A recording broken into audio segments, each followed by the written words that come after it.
Hello and welcome back to Full Throttle, the no-break show defending British drivers in association with the Alliance of British Drivers, right here on Unprecedented TV. I'm Paul Naylor, Communications Director for the ABD, and alongside me is my co-host, Brian Gregory. Every episode we hit the accelerator on the issues that motorists face: sky-high fuel costs, net zero nonsense, dodgy enforcement, and let's be honest, the absolute war zone our roads have become thanks to endless potholes wrecking tyres, suspensions and tempers up and down the country. And today we've got the absolute legend who's spent over a decade battling those craters head on. He's the man who measured them, photographed them, floated rubber ducks in them and drove a tank to Parliament to make his point and forced council to spend millions fixing what they've ignored for years. Even after stepping back from full-time campaigning last year for family reasons, he's still the nation's go-to expert and still watching those roads like a hawk. Please welcome the one and only Mark Morrell, aka Mr. Pothole. Mark, brilliant to have you on Full Throttle, and welcome. Thank you very much. It's a pleasure. So we've got quite a few questions, but I thought before we start with those questions, I did a bit of a study on this a little while ago. It's about 3 years out of date, but not much has changed in the last 3 years. And if it has changed, it's got worse rather than better. So if we can flash up these slides, the first one shows that, oh, it's not as bad as I thought it was going to be. So above the line are the expenditures on taxation from I can barely read it: excise duty, fuel duty, company car tax, all the rest of it. So that's above the line, and below the line is the expenditure on railways, national roads, local public transport, local roads, and parking.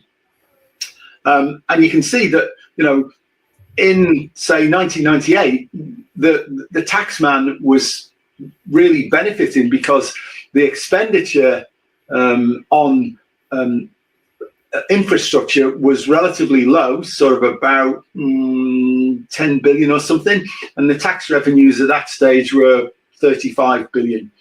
But as things have gone on, the expenditure, the income, has not really gone up that much, but the expenditure has really ballooned, and most of it isn't on roads, not on strategic roads. It's on railways, which seem to get a disproportionate amount of taxation for the number of passengers that they carry, and the expenditure on the national roads, local public transport, local roads and parking has actually stayed pretty much the same, but the income for government has massively ballooned.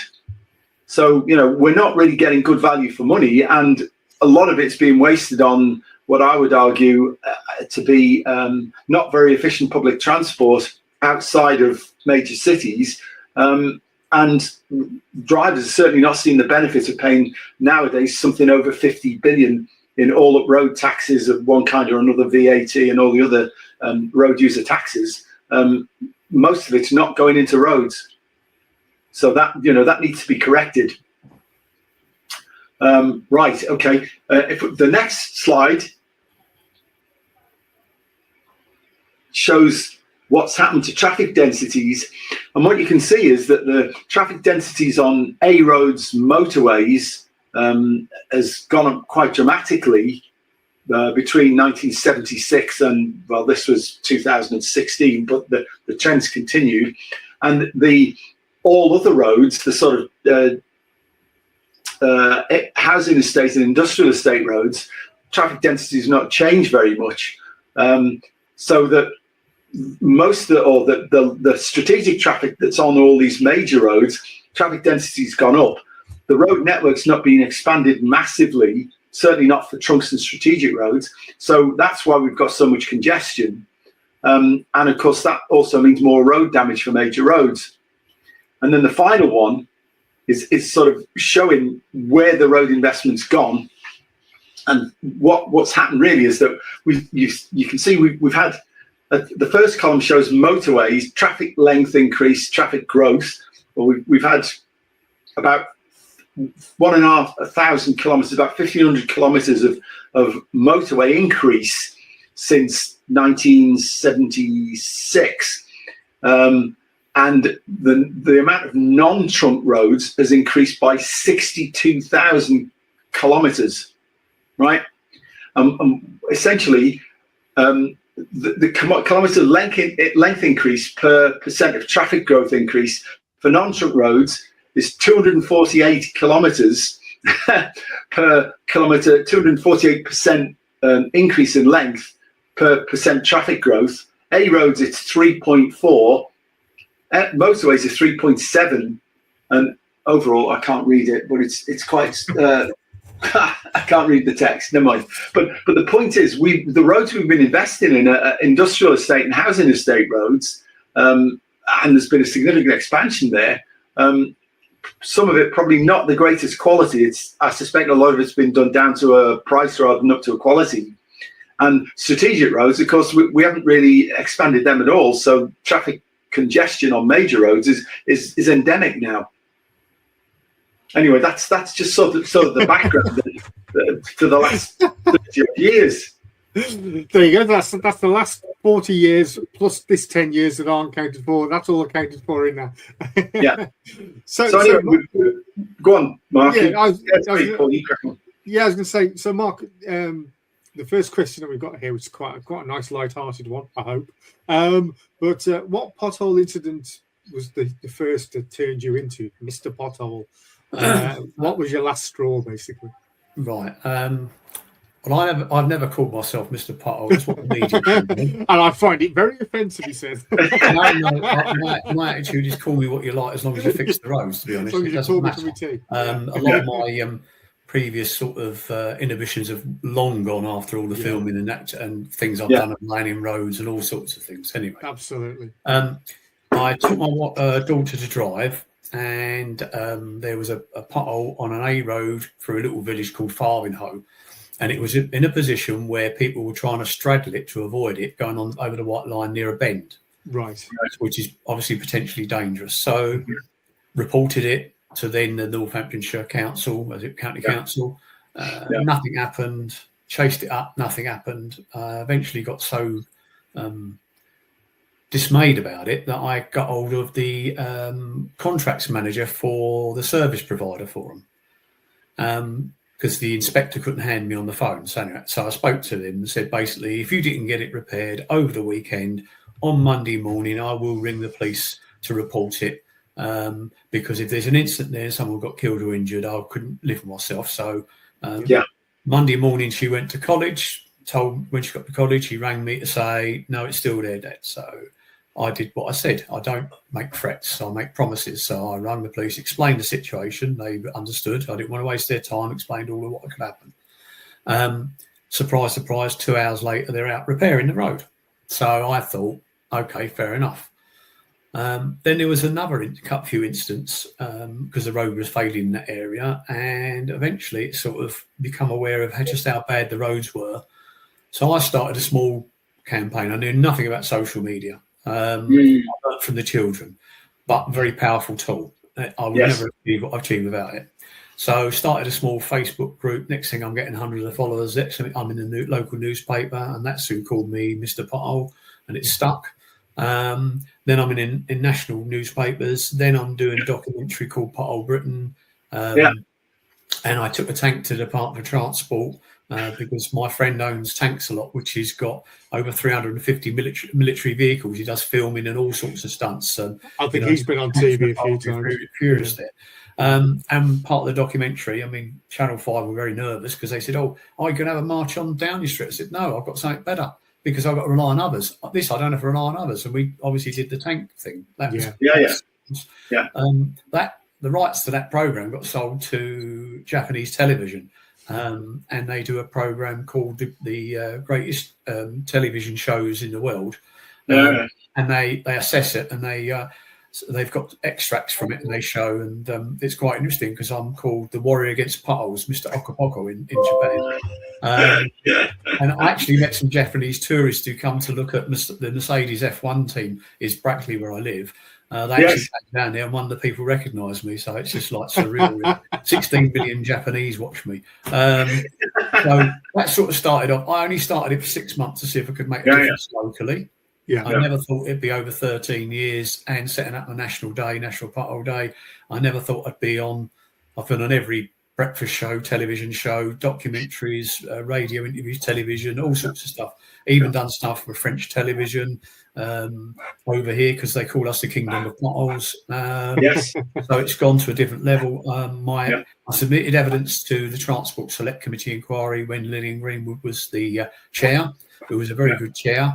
And I was hoping for a lot more from her when she got in power, but I'm sadly been let down with there. But my recommendations are part of that report, and it hasn't really changed because fundamentally the issues are about funding, training, poor quality works, supervision, poor contracts. There's a lot of things that are within there that could need to be changed, and it can be done. It just needs political will, and you're quite right about. The motorists and road users are being used as cash cows. Oh, absolutely. And I get this thing with, heavy goods are causing some of the problems, but they pay thousands of pounds in all sorts of duties and taxation, and we're everything, you know. And I also hate this thing between motorists and cyclists because we all have to use the road, and while you're infighting, the government are laughing, aren't they? I mean, effectively, if everybody pays tax in some sort that actually should be funding the roads, whether that's through your council tax, you know, and all the other things, VAT on bikes, that goes into the exchequer. So why could we're all involved here. And I think from my position is it's now got to a point where I was warned about this 13 years ago that we've got a pothole Armageddon on our roads. Yes. Yeah, and I can certainly testify to that. I live on the Stockton-Darlington border, and our son lives in Darlington. And I can go along main roads, dual carriageway and main urban A roads to his home, or I can go by the back roads, which are, you know, through around the outside of Darlington, which is actually quicker. Well, except for the state of the roads, which are now absolutely dreadful. Potholes everywhere, breaking up from the edge of the road, potholes in the middle, not attended to for years. You know, it's criminal. From, you know, the thing that kicked this off for you was that the pothole was in a position that was potentially criminal because it was causing road users to divert their course into a position where they could have an accident, and that's a crime, and you know, it's just unacceptable. Yeah, I mean, it's reported that one cyclist a week is killed or seriously injured as a result of potholes. Over 70 motorbikers are killed or seriously injured because of a result of badly maintained roads. And badly maintained roads, there was a report a couple of years ago saying that it was costing the economy £14.4 billion a year. Yeah. And the backlog. I don't understand why we're not investing to save, because out of that, in excess of £50 billion, 1% of that should be being used on our local road network. And I mean, the asset, I think England's valued at about £340 billion. So if you include Wales, I mean, the whole of the UK and the strategic road network, you're talking about £600 billion. Yes. But an old asset, you should be spending anything between 3 and 4% of the value of the asset each year maintaining it, and we're doing absolutely. And that much at least should be ring fenced. And of course, it isn't. It's all hypothecated. It just, you know, goes to climate aid in Rwanda and all the other stupid things that they spend on. HS2. Yeah. Oh, don't start me on that one. Over £100 million. What could that have done? For not only the road network, the hospitals and schools that are in a appalling state. That's where people want the money spent, not on a fast rail trek that's not going to be that fast, that don't go to the centre of London, goes from Old Oak Common to the outskirts of Birmingham. And it's a complete, I mean, it was always a white elephant. I mean, I did campaigning for it when I was on the town council in Brackley, because obviously wasn't afraid to go to Parliament because my sins, I've cut off the gas supply of every MP in the country in one go for a gas emergency. And had to spend the next day going to apologise to all of them in St Stephen's House. It's Portcullis House now because they've and I had to go and see Black Rod and apologise So, so they don't intimidate me. Yeah. So I did a petition with the town clerk and went to Parliament. Yeah. So I never understood the logic of this, Mark, because all it was going to do was save a few quid or a few minutes for high rollers, traveling first class on this flipping thing. And as you say, if that money was spent across the whole economy, it could be more efficiently used. And the high rollers wouldn't even notice the few minutes, that they'd missed because they didn't get HS2, but they got a conventional train instead. Surely the answer is, if you want to get there earlier, go on an earlier train. Exactly. Well, the other thing is that it isn't necessarily dead time on a train, because you can use it if you've got Wi-Fi and things. Yeah. And arguably, with COVID, changed things dramatically. We're doing an interview that online, where in the past, when I had to do television, I had to go to the studios. I had to do all that. I can do it remotely. That's efficiency. Yes. So therefore, the whole case of that was the amount of lies that was told during that thing to get it through, and now it's all coming out. We got accused of all sorts of things when I was working on that with with groups across the country. But and I get this thing about, there's too much money spent now to stop it. Well, I don't agree with that, because if you spent 40 billion, that's no excuse to go and spend another 60 billion saying no. Stop. No, exactly. It's just pouring good money after bad. Yeah, it's first loss is the best loss. Yeah, absolutely. But you're not talking with people that I don't think understand the world outside of Westminster. This is the problem, isn't it? That's a huge problem with policymakers. Most of them don't go outside the Westminster bubble. Yeah. Don't even realise that there's 10 million, probably 60 million of us outside that bubble. Approximately, what's the Greater London, about 10 million or something now? Yeah. Crazy. But there is an answer to the problem. It's just the government wants a commitment to do it, because what they need to spend is a minimum of, it's probably more than £3 billion index link year on year on resurfacing local roads. They then need to spend £1.5 billion, which is roughly what they spend to give the councils now on repairs and patching and stuff. But the other £500 million I think they should be spending is on training, better materials, better equipment. There's some really good techniques to doing works. And also, I believe there's a real massive role for AI and technology, because I think that these guys should be trained up, and part of their training is they take a photograph before they do the work. Yeah. When they've tack coated, they swept it out and tack coated and sealed it. When they put it in and compact it, they do about 5 photographs in 5 or 6 photographs, and the completion job. AI could then assess whether that's likely to be a good repair or a bad repair. So you don't have to have a supervisor flying around the country. You use AI to judge what they're doing there. I'm getting the area we're in. I don't think the government and authorities have ever been used to the fact that everybody's got a mobile phone with a camera. And the amount of people now that are really up in arms about the poor quality and the taxpayers' money being, I get loads of videos of extremely poor practice. There was one the other week where some guys were out repairing some potholes, and they were compacting the tarmac with a gas canister. Probably a full one. Well, that's right. I don't know about the risk assessment on that one. Rather than their number 9 boots, which is I did say on when I did an interview with Mike Graham that and Kelvin McKenzie, I think it's strictly potholes, because the guys dancing on the tarmac. I think there's a new thing there. Myself, I've done some bits showing people doing that. It gets quite a bit of attention. Oh dear. Do you think with the weather conditions that we've had this winter, where it's been very wet, we've had a lot of rain, probably more rain than normal. Certainly, from my perspective, around where I live, and I live on the outskirts of Stoke, the roads around here have become shockingly bad. There's a lot more potholes. Are they saying that the potholes are a lot worse than they were as a result of the weather? Is that the case? Do you think that is the case?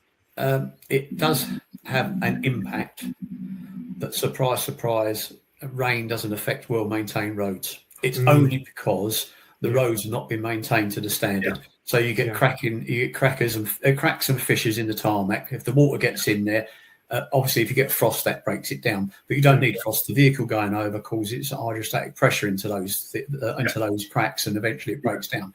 A well-maintained road doesn't get affected nowhere near as much. So if it was the bad weather, why isn't every road like it? And if you look at the M6 and the M6 toll road that roughly run in the same sort of area, get affected by the same sort of weather, which one's in poor condition, which one's in better condition? Because it gets funded better, because obviously it's a toll road. So I get fed up with this thing about the weather. Yes, it does have an impact. I use the analogy of a wooden window frame at home. If you rub it down, paint it every 5 years and keep on top of it, it will last forever, more than UPVC. If you let it go and you have to then have problems with it, you have to then cut out sections and replace sections and do more work. If you let it go enough, the whole window frame needs replacing. And that's what's the same with our roads. The wearing surface, which is the top 40 to 50 mil on a road, that provides a lot of the grip values for vehicles, braking and handling, generally lasts 20 years. If you look at the alarm survey report that came out last week, the average is 97 years before your road will be resurfaced. So it doesn't take anybody with any sort of ounce of sense to realise why our roads are failing, and failing fast. And with the thing of the weather, that just accelerates it. I did some work on AI. There's a free app called Stan, the app that people can download on their phone. You can put it in a mount in your car and it surveys a road. And it's good. I mean, it picks up defects. And myself and a number of my followers and people around the country downloaded it, and we cover 10% of the network of the UK. Right. Which is a good idea, a good sample. Now, that included rural and urban environments. Based upon those figures, I did an article saying that was 11.5 million defects on our roads. Now, all of those defects that was picking up 2 years on have got worse, and with the increased rainfall, they're the seeds that have grown into the pothole problems we've got at the moment. And that's really where we are. But I said there is some answers to it, and I get this fed up with politics, because I get Conservatives blaming Labour. I try to work with all of them. But when they're in opposition, they want to know. When they get in power, it's far too difficult. Don't want to do anything about it. It's an easy thing to say, oh, we'll just put off road maintenance. It's not that important. And then of course you've got a rolling problem that's just snowballing as it goes on. And it's like a topic that, as you say, the major parties are interested in when they're in opposition, but when they're in power, it's an Aunt Sally sort of a thing that they're not. Don't bother me with that. Kind of attitude. I think really.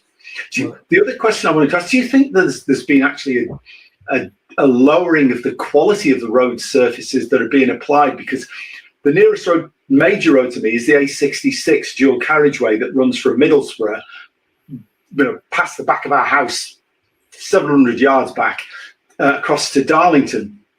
And that road, I mean, we've lived here for many years, and the road surface used to be fine for years and years and years, but recently they did a resurface, and within about 5 years, they're doing it again.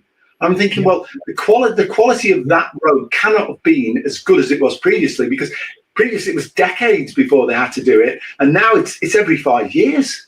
Yeah, I mean, good old-fashioned hot rolled asphalt that's expensive, but it lasts, it's more durable. Now, there's issues because there's obviously things with some of those materials may have been carcinogenic.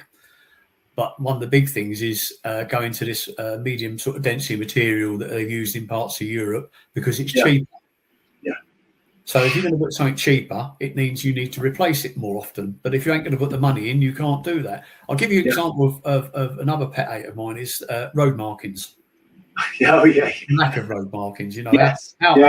How autonomous vehicles are going to cope with potholes and the road markings and signs that are dirty or discoloured or whatever. But they use the cheapest material that's approved to use on the highway. There's a product that's 50% dearer. It lasts 3 times as long. Well, that's more cost effective. So the labour to get to site, the traffic management, all those costs, and the actual labour to paint it, and you save pennies on the paint. and then it means that it doesn't last as long, so you're back again. So from an asset point of view, there's no engineering for value that I can see. They need to invest in those things and say, we need to take a long term, like they do in Japan, 25-year plan. Yes. Another one of mine is when they resurface roads and you get the joins between lanes. Now, they stagger the joints to try and make the joints last longer. Okay.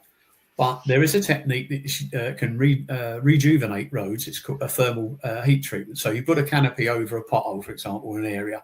It heats it up. You lift it off. You don't think it's happened. You get a rake. It's like soft butter. So they actually put a top-up material in it and then compact it correctly with a vibrating roller, because a lot of the vibro plates that they use on some of the... It's okay for a small pothole. On the other ones, you don't get the compaction level. We definitely don't get the number 9 boot. And I've had repairs carried out over 10 years ago in the town near a bus stop, which gets a lot of load for its braking and turning. Yes, and absolutely. Repairs have lasted. Now, you can do that on those joints. So you do away with a joint because you bond and get rid of it, so you don't have a joint, which is a failure position. Yes. It just needs that engineering for value. There's that mindset just isn't there.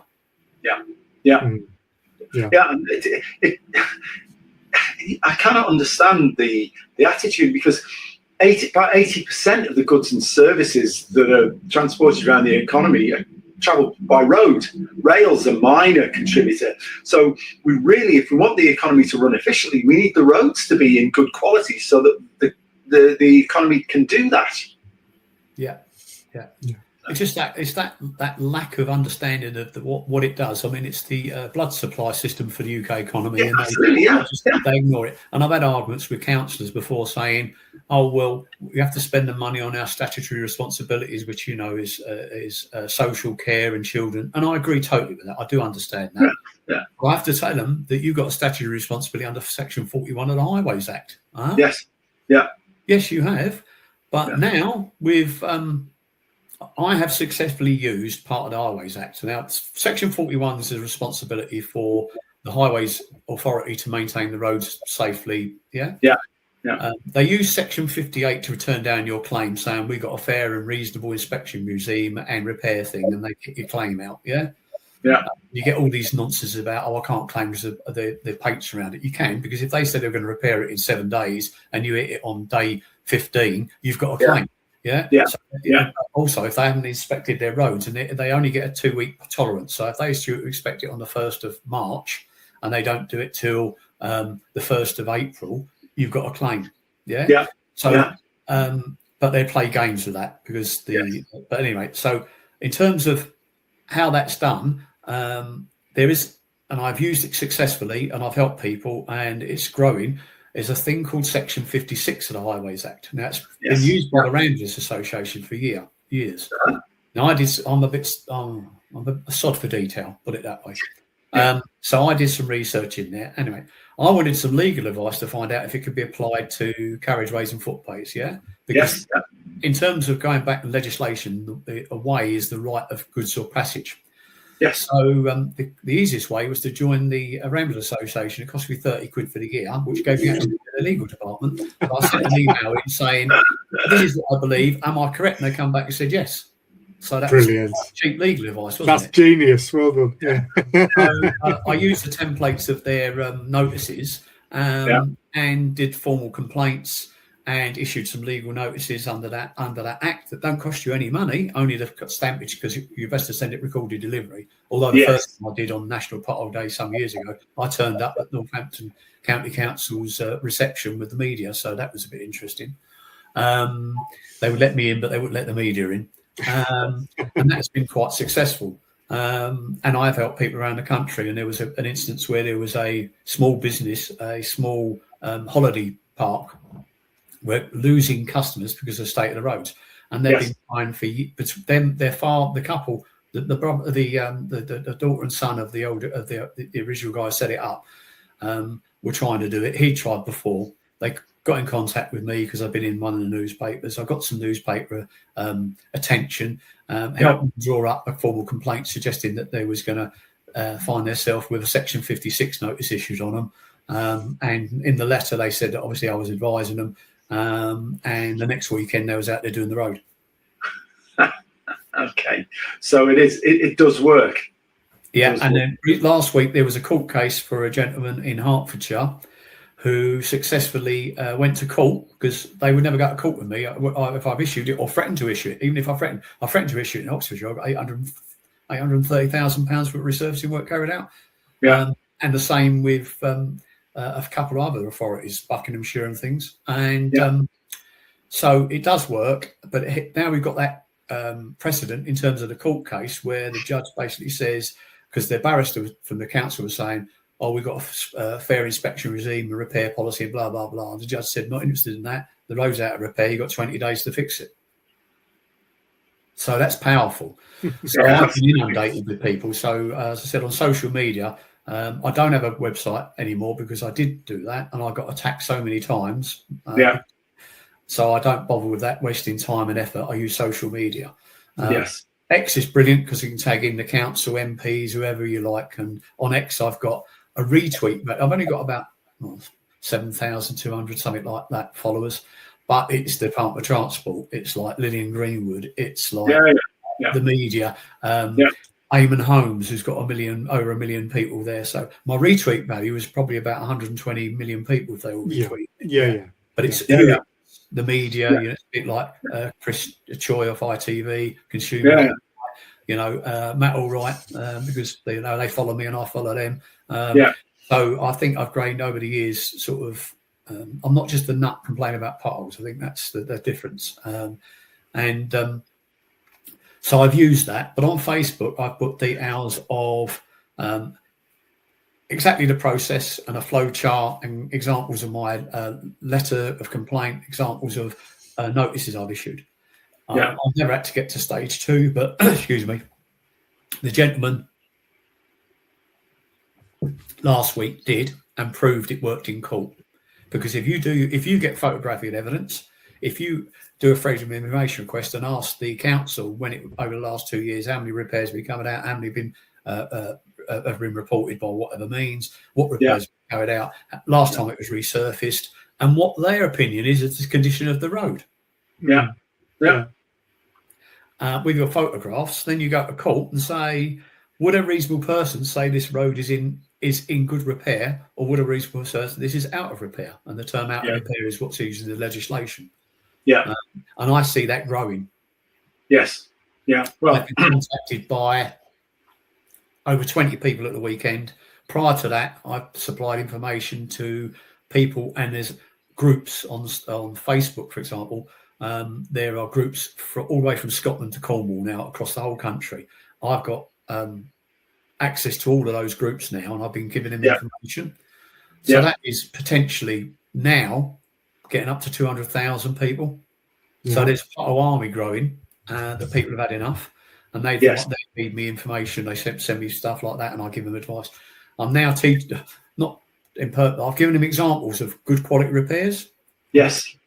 So I now get people critiquing, saying they haven't done this, they haven't done that, they haven't sealed it, they haven't compacted it. An army of informed people out in the field that's seeing it day in, day out. And I think that's great, where people have had enough now. Well, absolutely. I mean, it is, as I said before, it's criminal when you travel around the roads. It really is. And it's unacceptable given the amount of money the Exchequer is taking from road users, everybody. I mean, as you say, if you ride a bike or whatever, you pay VAT on it. If you buy an accessory for your car, it's going to be used on the road, and there's VAT charged on that. There's VAT on top of fuel duty charged on fuel. I think that's criminal, because you shouldn't have a tax on a tax. But no, absolutely, So it is time that the people actually exercise their democratic rights to put pressure on local authorities to do what it's their obligation to do. Exactly. I mean, I get this thing between political parties, but when Conservatives in power and Labour keep saying, oh, it's down to Conservatives, I had to point out that I said I'm a bit one for detail. I read some back parliamentary papers. In the year 2000, the carriageway maintenance backlog in England and Wales was £3.75 billion. A then Labour roads minister wanted to put a 10-year plan in to eradicate that. But Tony Blair didn't go with it.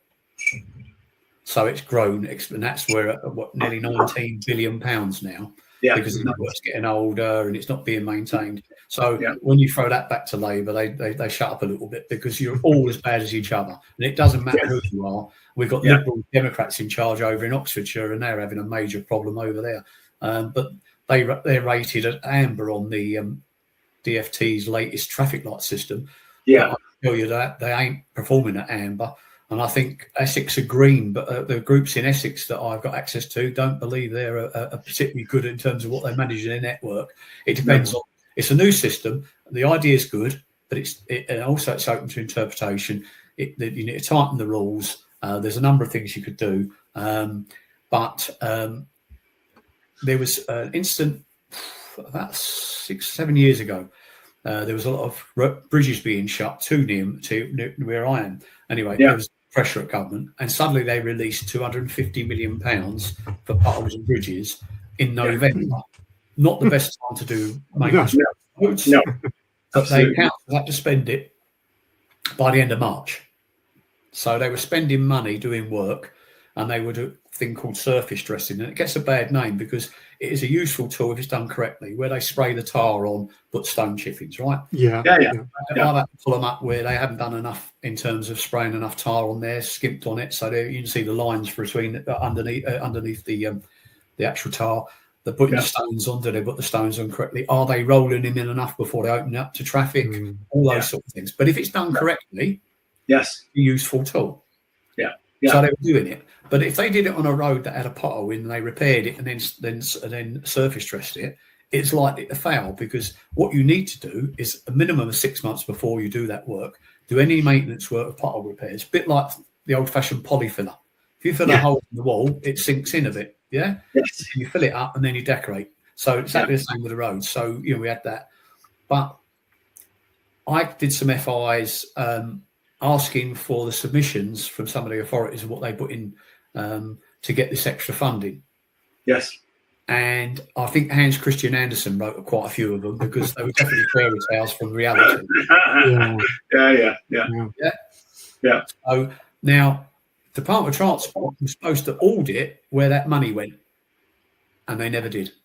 So they gave out £250 million of taxpayers' money to authorities to spend. How much got spent on roads?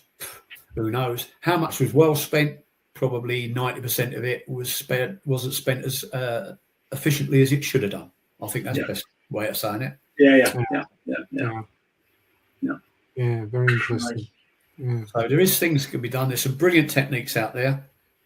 The Pothole Pro is a brilliant bit of kit for the JCB, because it does some work. I mean, James Harper is probably the most famous pothole repairer in the world. He's on social media, called Highways Harper. He was at Stoke City Council, and I wish I could clone him and his team, because they were on it. I mean, I did film BBC, and I did a few other things with them up there. They did 7 years work in 12 months. Wow. Now, that was because they're local guys, not subcontracted or contracted out, service provider. They had some pride in what they were doing. One of the older gentlemen there who was a bit anti it at first, but because it was change. But now, because his job was doing the tack coat and making sure it was all done. It was took all the hard work for him, and that's a useful tool, but you need to back it up to do the job correctly. But there's a thing called Road Mender, which is a really good technique, and it uses recycled tyres as well within that. And it's put in a sort of a hot masticky material, so you can fill a pothole with it, and then you can overfill it. And if you've got cracking and crazing around it, which is going to be where the next pothole is going to appear, you can put a float over it. And they've done one not far from me on a bend, so it gets high loading and braking near a roundabout. That was done over 6 months ago, and that's as good as the day it was put in, and it's had all that rain and the traffic and the freezing. So there are some really good things. Thermal repairs, I mean, there's a catalogue of things that, they should be doing, rather than, what I see with 2 men in a bucket of tar and treading it in, which is that's because they're firefighting. I think they've got so many potholes now, they've gone out to contractors and they don't care who they are, just go and fill some holes. So we repaired it, so we ain't got a legal claim. The fact is, failed in 2 days or a week. Unless someone re-reports it and all that sort of stuff. So, it is. And also, the definition of what was a pothole, years ago, it was 40 mil in the carriageway depth, 20 mil on a footpath, and it had to be a certain size, sort of 150, 200. Now, some councils on rural roads won't action anything unless it's over 100 mil deep, and it's got to be at least 300, 400 in diameter. And they all do different risk assessments now. And you can have one authority, so a section of road goes from one authority to other, and there's different inspections, there's different intervention criteria. Lottery. I think that's criminal. So one of my things in my submission was there should be a standardised thing. The 40 mil and 20 mil came from legal cases in Liverpool. I think it was in the 60s.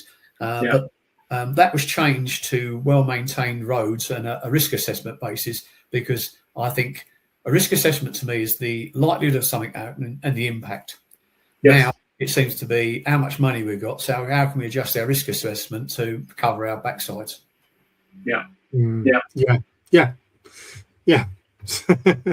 Looking at it completely out of selfish reasons rather than actually helping anyone.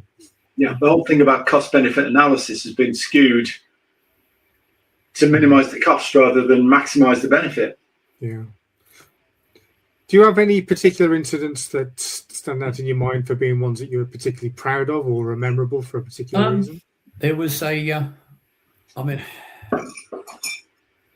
got some YouTube videos up. I mean, because it's me on my own, it's been hard. If I'd have had someone else with me all the time, sometimes I had people with spotters, but more up. But there's some examples of successes I've had. But one sticks in my mind. There was a little hamlet called Crowfield, which is near Silverstone. Okay. Yeah.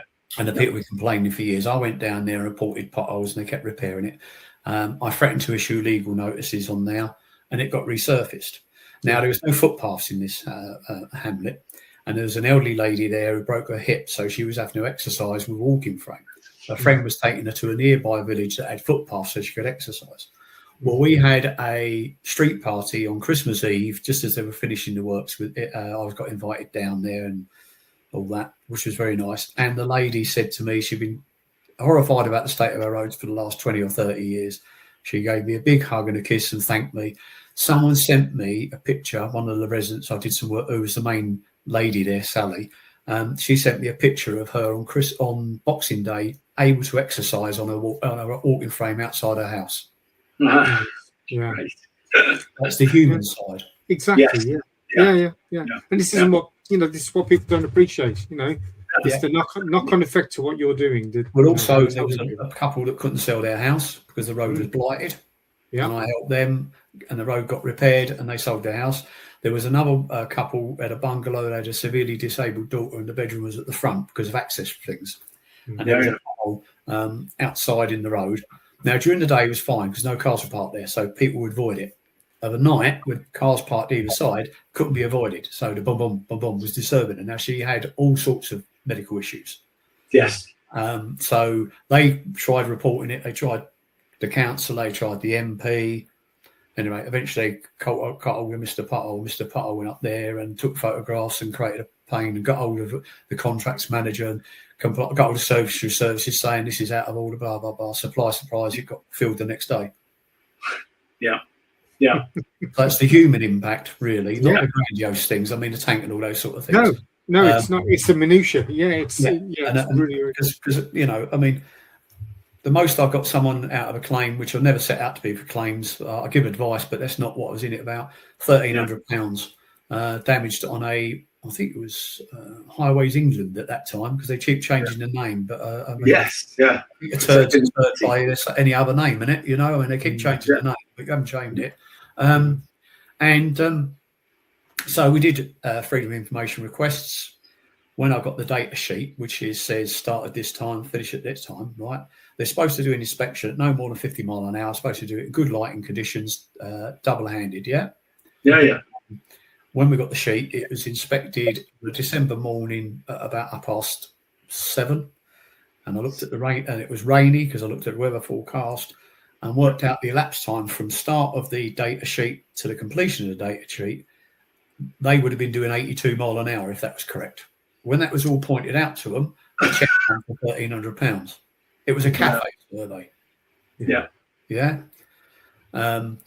The only thing that was a bit disappointing is he was due to do the guy was all up for being filmed when I was doing a documentary. But when he got the check, he didn't want to go on television, which fair enough. I mean, but, but that's just the way things, you know. Yeah. I've had a complete road resurfaced, and when I was visited site, I had one of the residents come out complaining he had to turn right rather than left. And I think I'm getting your whole road resurfaced, and that's all you've got to complain about. Yeah, exactly. Yeah. You know, You're welcome. Done, you know, you have to accept these things, you know. Yeah. But there's loads of things. I see poor practice in terms of when they ironwork, which is the bit, you know, around drains and manhole covers, or what they're called now, vehicle, people access covers, whatever they call them. Yes, yeah. People access. If you just do general tarmac around it, that will fail. The best thing you can do is they then come back, cut around it, and they put in a dense matchstick because it's more expensive. But then that helps with the expansion and contraction of the ironwork and the road, less chance of failures. Yes. So there's lots of things there that, you know, you really say, if you're highways engineers, why aren't you engineering this for value? It's all about cheap, that cost. Well, I think the Institute of Highways Engineers should come out with a guide to all of the types of repairs. They're supposed to be the experts. Yeah. I mean, I could probably write it myself, but I'm not am I an expert after 13 years on the subject? Yeah. And I could, you know, not all repairs, there's no one panacea, there's no holy grail. It's like a toolbox. There's different things with different things, but there's a lot of things could be done far better. And I think educating the public as these people now, as this momentum's growing, is making it very difficult for councils, because now they're going, I know I've had a couple of instances where they've gone to the councils asking why they haven't done this and why they haven't done this. And that, so it's almost like, we've got an informed community. Yeah, which makes it very difficult for them to sort of squirrel out of problems and try and duck them. Yeah, which is great, because they need to be held to account. Yeah. As well as potholes, Mark, do you have any issues arising with speed humps? Do you ever have anything regarding that? Yeah, I mean, the problem is some of the speed humps is where they place them. You do wonder about why they're trying to do it, particularly in some of the urban environments. But the other thing is when people drive over the shoulders of it and erode the sides. I know someone who drove over it trying to avoid it, and there was a pothole to the sort of at the side of where the speed was, and it damaged the inside wall of their tyre. Now, fortunately, they had a blowout on a slow speeding road, not on a fast road. So, well, you know, we produce a regular magazine, and one of the letters that's been sent in to us for this next issue is about a speed hump. So can I just quickly read this one to you and just see what your thoughts are on it? Yeah. So this person wrote, I live on a relatively busy B road in Carmarthenshire that has a ludicrous 20-mile-per-hour limit. The limit is ridiculously low, and as a consequence, most people ignore it. In fact, most people now drive above even 30 miles per hour. The ridiculous limit meaning that they now feel speed limits in general are invalid. Instead of lifting the speed limit back to 30, our corrupt left-wing council, this is their words, is now installing humps, centre islands and cycle lanes to physically obstruct the road. Can you give me any advice, support in getting these obstructions removed? In particular, I live right by a new hump, and the road noise has dramatically increased, from the crashing of metal when lorries and trucks go over the hump to the noise of air brakes as they decelerate to negotiate it. It is interfering with my ability to enjoy my home. Has anyone successfully got one of these ridiculous obstacles removed? Right. My suggestion to them is go to make a formal complaint of noise. Yeah. As a noise complaint, because it's interfering with their quality of life. It's been put in there, and it's now interfering with their life. So that's where I would go along there. Using noise pollution. Noise pollution. Yeah. And who would they complain to about that? Was that the environmental services within the council? Yeah. Okay. And request them to come out and explain it to them. Yeah. And it's detrimental to their life, and under their human rights, they're entitled to a peaceful night's sleep. Brilliant. Yeah. Well, there you go. You might have just helped with that pothole where the disabled young lady or girl was with a family. Yeah. And that seemed to have worked quite well. Brilliant. You might have just helped our member Johnny Jackson out there, so I shall let you know. But thanks for that. Yeah. Right. We've covered, I think, most of the topics, but what's your, well, I mean, I think we all know qualitatively, but what do you feel about, the state of the roads in terms of potholes now compared to when you started? Worse, obviously. Yeah. Far worse. I mean, if you look on my social media, you'll see a graph where I've tracked the backlog from £3.75 billion up to the year 2020. The average, because it peaks and troughs, I averaged it out because it's easier to understand. The average backlog grew by £500 million.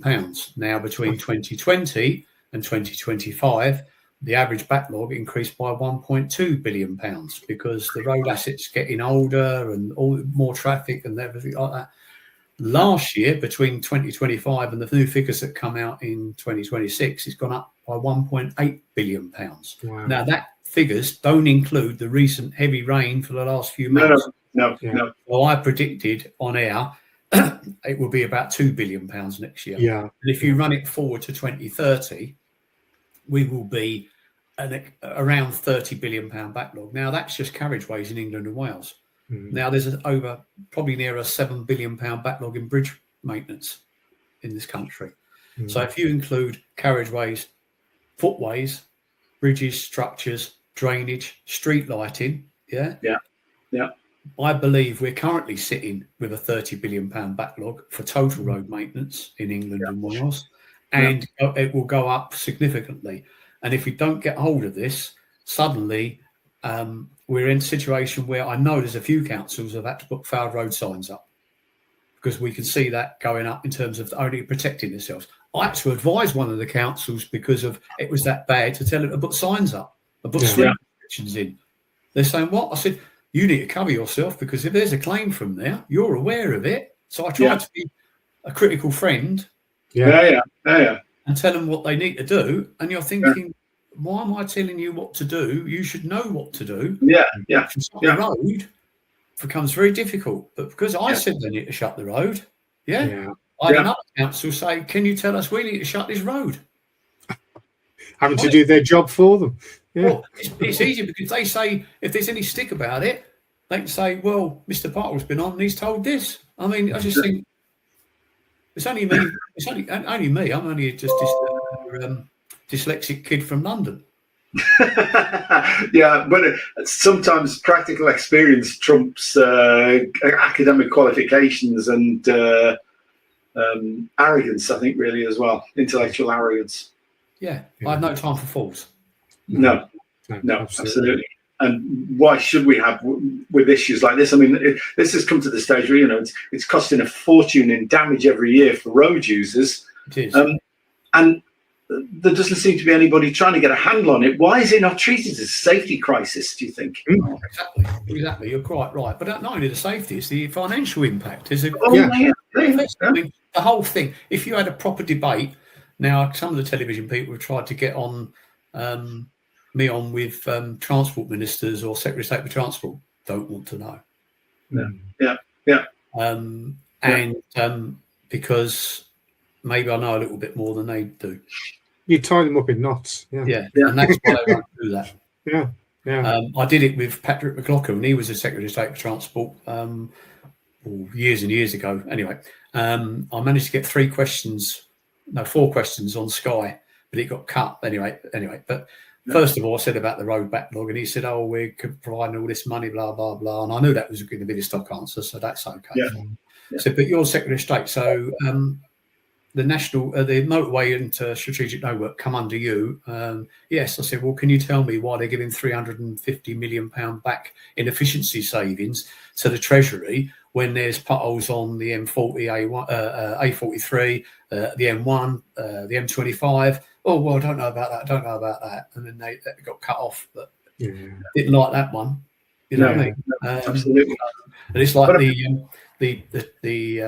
chief executive of National Highways who retired, not the current one, I'm trying to think his name. Anyway, wherever it was, I went to a conference because you get invited to some of these conferences, great talking shops, all talking about all this stuff, but really they need more money. But I mean, other than that, but I got the hold of the microphone and questioned him because he was saying about, it was National Highways at that point, or anyway, whatever. So I got questioned with him saying, if your roadwork's not so brilliant, I said, you came up from Guildford, where head office is. I said, can you tell me why the M40 Junction 10 roundabout's failing and falling to pieces? Surely you drove over that to get onto the A40 to come up to Silverstone. Oh, not what I saw. I said, well, I can give you a load of details of where your network's not particularly good, and I've made complaints about it, and you'll not do anything about it.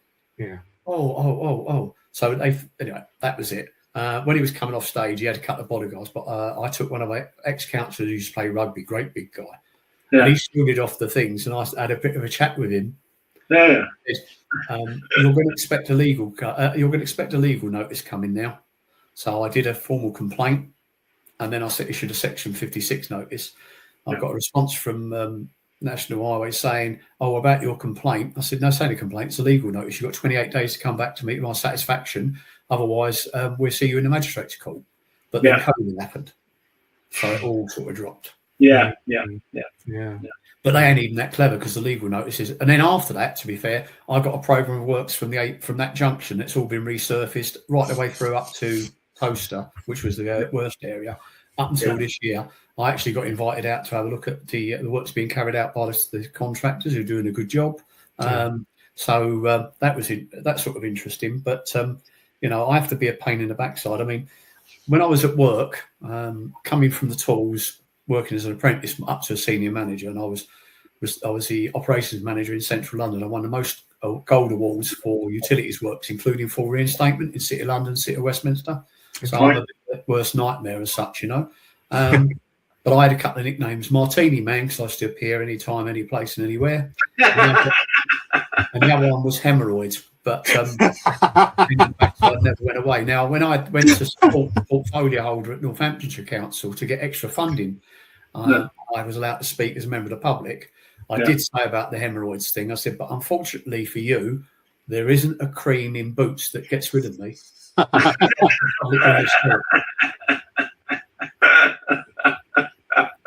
You say you can't do something, can't you? All right. And on that bombshell. Oh dear, that's been brilliant, Mark. Yeah, absolutely. It's been really interesting talking to you, and certainly we will start directing a number of our. We get website queries all the time about stuff like this. We'll direct them to your Twitter feed and whatnot. Yeah. I mean, I try to help people as much as I can. It's only me. I can't do the whole thing, but by these groups and helping them with understanding the legislation, what should be being done, I think it's quite good. Yes. I was offered the role of the Potholes czar on BBC Politics a couple of years ago. There was a Labour MP and a Conservative MP and the usual backfighting. But anyway, she said, "Oh well, if we get in power at the next election, we should be talking to Mark and blah blah." So Joe, is it Joe Coburn? She said, "Well, that's it. There's a job for you." I said, "If it was in their power to give it, would you?" I said, "No," and they were laughing. I said, "Because I want to get it done. I don't want to talk about it."